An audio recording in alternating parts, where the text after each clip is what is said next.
Hello everybody and welcome back to the channel. My name is Brianna and this is For Pause in a Book. I make book and lifestyle related content, so if that's something that you're interested in, make sure that you hit the subscribe button down below. Today I am introducing my new TBR game where I will let Kerplunk pick my TBR.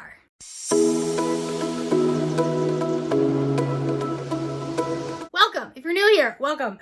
My name is Brianna, and we're going to be doing a TBR game. I absolutely love TBR games. These are one of my favorite videos to both create and make for myself, but also to watch everyone else's creativity trying to design a game on how we pick our books for the month. It is one of the facets of BookTube that I am the most intrigued by, and one of the ones that I am the most excited for, especially as we go into the new year. I'm sure that there's going to be so many new ones, and I'm going to jump in and do that. Now, if you've been on my channel for a while, you know that I used to have categories pick my TBR. I've been doing this since May of 2020, peak COVID. Obviously, the game has changed and evolved quite a bit, and for those of you that are big fans of categories, it's not going away. It is becoming a Patreon readathon. We are going to be doing a weekend readathon at the end of the month where we will be playing Scatagorathon, and essentially we're going to be playing categories to pick our weekend TBR.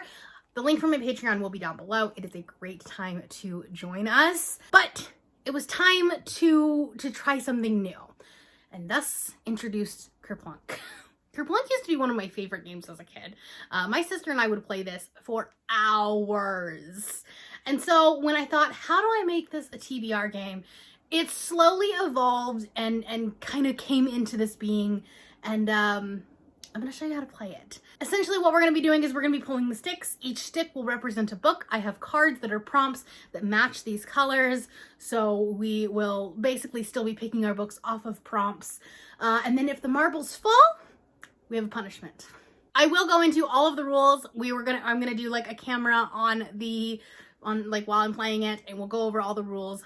But first, let's talk about some of the books that I do need to read in January. So I have a lot of plans for January, both for videos and for just reading in general.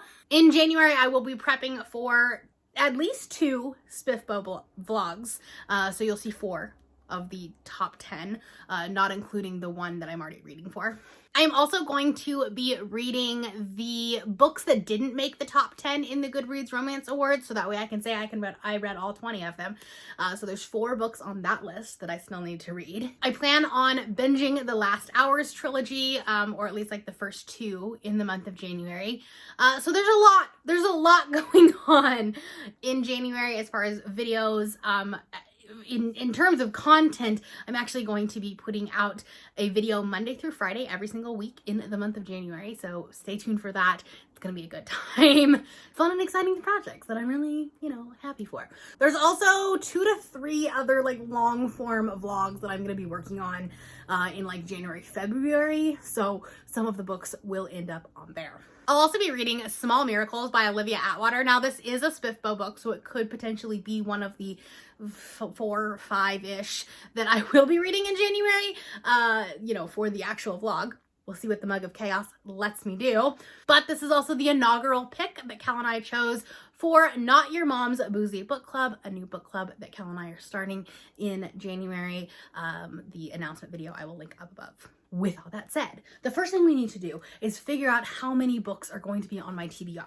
Now, I'm going to be using the same rules that I used for category, where I have a D12 dice. Obviously, we're not doing any punishments because this is a new game. However, if the books that I picked do not get read, then I will add a D6 to this, so we'll be reading D12 plus D6, which is a lot. It gets a little scary. Okay. I also will allow substitutions as long as the book still fits the prompt, and anything read up to 50% will be considered completed at the end of the month. As long as I've read 50% of it or intentionally DNF'd it, then it's going to be considered counted. Those are all the same rules as categories. But let's see what we're doing here. I also got a new little dice tray, and it has a dragon on it. We love that. So it's also small and cute. Let's see what we're gonna do. The inaugural roll of Kerplunk chooses my TBR. All right, we've got an 8. So let's go on over to our Kerplunk cam. All right, this is the setup. It's not a great camera angle. We'll have to figure something else out, but I want to show you the Kerplunk tower. Is that what this is? Okay, so if you notice, we have 3 different color sticks. We have the green ones, we have the yellow ones. These are like more of a reddish color. When I designed these cards, it was more, the color on the picture was more orange. So we have orange ones. Red is orange, don't worry about it. These colors do mean something. If I pull a green stick, I have to pick a green card here, this here, and that means that I have to find a book that matches the prompt and is also set in the past. If I pull an orange-red stick, I will do an orange card, and I have to find a book that matches the prompt and is set in the present. If I pull a yellow stick, that means that I will pull a yellow card, and I have to find a book that is set in the future.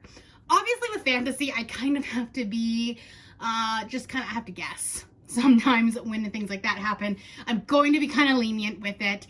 And you know what? It's my game. Please don't say in the comments, that's not actually set in the future. We're gonna work with what we have, okay? This is just the best way to do it, and I think it's going to be interesting to try to figure stuff like that out.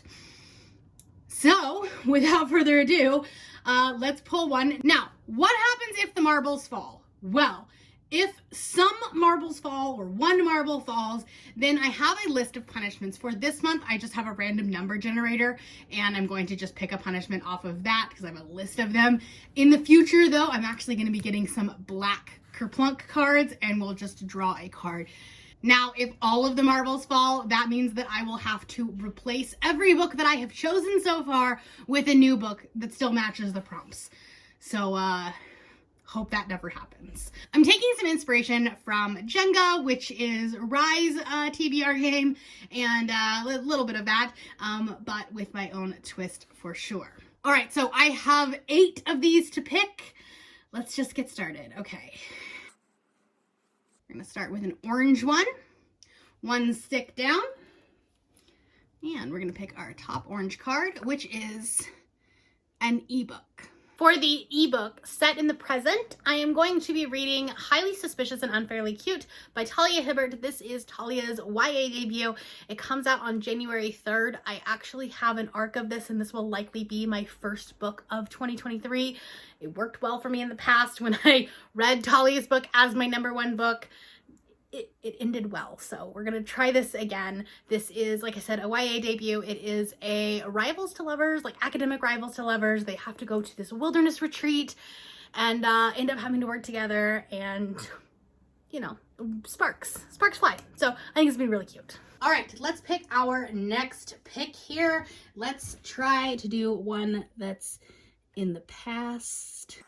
Got it out, nothing to be worried about. Let's find our first prompt. Okay, this is a book with a beautiful cover. For the prompt of reading a book with a beautiful cover set in the past, I'm going to be reading A Touch of Light by Tiago Abdallah.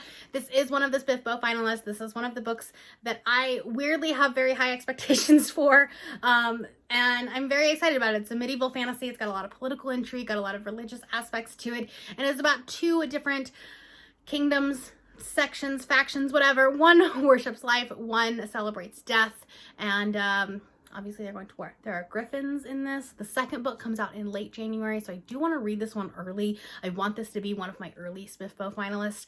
However, should the Mug of Chaos not be nice to me in January, I may end up switching this out with another one of the SPIFBO finalists. 90% of them have beautiful covers, so it shouldn't be a problem with this, but I'm really hoping that this one gets to be a book that I get to read in January. I don't have a lot of books that are set in the future that I'm planning on reading in the month of January, so I'm really trying to stay away from the yellows. So let's try for, nope, that one's a little stuck. Oh my goodness, they're all like just really in there. That's what she said. Okay, I got it out. All right, that is 3, and let's pick another prompt. Ooh, a mood read. For the mood read set in the present, likely this will end up being one of the books that I want to read for the Goodreads Choice Awards not finalist. I don't know what that video is going to be called. I'm not going to pick a book right now though, because if it ends up being that I want to pick a book later and like one pops up or a buddy read pops up or something like that, that's the whole point of a mood read. So as long as it's set in the present, it's going to count. All right, pick number 4. This is so stressful. I'm not even kidding. Oh, this one looks loose. Let's try this one. Okay, got another green one. All right. A book no one talks about. For a book that no one talks about, set in the past, this one was one of the hardest prompts to find. And that's because like I couldn't use a Spiffbo book because everyone's talking about them right now. And like all of my other like books that I wanted to read are generally hyped fantasies. So we're actually gonna go with a historical, like alternate history in the Book of Longings by Sue Monk Kidd. This is about like the story of Jesus, but like if he had married a feminist, and it's like told from that woman's perspective. And I think that that's really interesting. No one's talking about this. I picked it up years ago. It's the May 2020 book of the month. So I've had it for quite some time and haven't picked it up. I think this potentially is on my self-destruct list. It definitely was going to be on my, I don't know if it actually made the cut for the self-destruct list, but you know, because I can't remember these things. But yeah, this is what we're gonna read. It's a chunker, and it's not a book that like I needed to read for a video, but that's okay. That is okay. All right, let's pick book number 5. This is like I'm so stressed.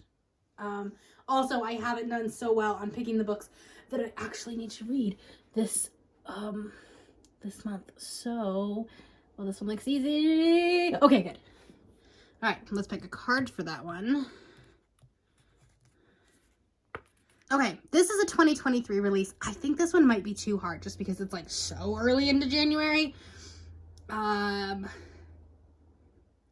Let's hold off on this one and do another one. Okay. Ooh, a book with fake dating. For the book with fake dating set in the present, I'm going to be reading The Bodyguard by Catherine Center. This is a fake dating romance about a woman who is a bodyguard. A guy, I think he's an actor, and he has to go home to his ranch. He's being stalked, and so he has to hire a bodyguard, and this is her. And he has to go back to his parents' family for holidays or something. I'm not really sure. But he doesn't want to tell his parents that he has to have a bodyguard, so they fake date. And obviously, it's gonna be a good time. So, this is one of those ones that made the Goodreads top 20, but not the top 10. So, I'm gonna read it in January. All right. Number 6. All right. Ooh, okay. Okay. I thought that one was gonna happen, but we got another green one. Okay, we've got a hyped book. For the prompt of a hyped book set in the past, I was able to at least get one of these books on here. So Chain of Gold by Cassandra Clare. This is the first book in the Last Hours trilogy. Like I said, I'm going to really try to binge read these over a couple, like maybe a long weekend or something like that in January so that I can read Chain of Thorns. That's the one that comes out on January 31st. I want to be able to read it right when it comes out. So we're putting this one on here. This is the sequel to the prequel, like the Clockwork Angel, Clockwork Prince, Clockwork Princess. So it's like those characters' children. And it's obviously a hyped book. It's Cassie Clare. Everyone's going to be reading these books this month so that they can read the last one. Was I supposed to read this one in November and I was going to read one per month? Absolutely. Did that happen? Absolutely not. So we're just going to do it all in January. Pick number 7. I'm really just trying to stay away from these yellows, even though I'm sure that there are some like easy ones there. We got an orange one. Okay, let's pick a card for this one. A book with mental health rep. For the prompt, a book with mental health rep, set in the present. I'm going to be reading Part of Your World by Abby Jimenez. I don't know for sure that this has mental health rep in it, but I do know that it deals a lot with trauma. And so I imagine there will be some therapy, some working things out. That's making my face very orange. So I'm assuming that they will have mental health rep. I don't know. We might have to change it out. But for now, this is what we're going to be doing. This is another book that will be on the Goodreads, not the finals. And I've heard a lot of good things about this one. I've heard a lot of people really talking about this one, really loving this one. So I am excited about it. It is about an ER doctor, and her family wants her to marry another doctor, and then she meets this like mayor of a small town, and he's like a carpenter or something. And like there's an age gap romance. I think he's much younger, if I remember correctly. And so she's trying to like fit him in her world. Get it? Okay. Also, I just realized this, but there is a goat on here. That's adorable. I'm here for this. And the last one, provided that we do not have any punishments. Woo! A green one. And the card for that one. We're gonna do another mood read. Cool. For the prompt of mood read set in the past, the rules are going to be the same. I'm not going to pick a book right now for this. Likely, though, it will be one of the Swiftbow finalists. Okay, the first round of Kerplunk was a success. I didn't have any punishments or anything like that, so that's good. And then here's what we're going to be reading, plus the 2 mood reads and the ebook. I don't obviously have a physical copy of that. So, not too bad. I think I can do this. I've read more than 8 books a month every single month in the past year, I think. So I have no doubt that I will be able to do this, but you can follow along with me. Like I said, we will be doing the Scatagorathon on my Patreon. It will be later in January. I don't have a specific date for it yet. Stay tuned for that if you are part of my Patreon. That is all I have for you today. Let me know what you are reading for January, and also let me know if you like this game. I really like it. I really had a lot of fun with it. I'm really hoping it does well. That is all I have for you today. If you are new here and you have not yet subscribed, there's a little red button that you can do so down below the video. If you'd like to hang out with me more, the links to my Twitter, Instagram, Goodreads, and my Patreon are linked in the description below. Thank you for watching, and I will see you next time. Bye!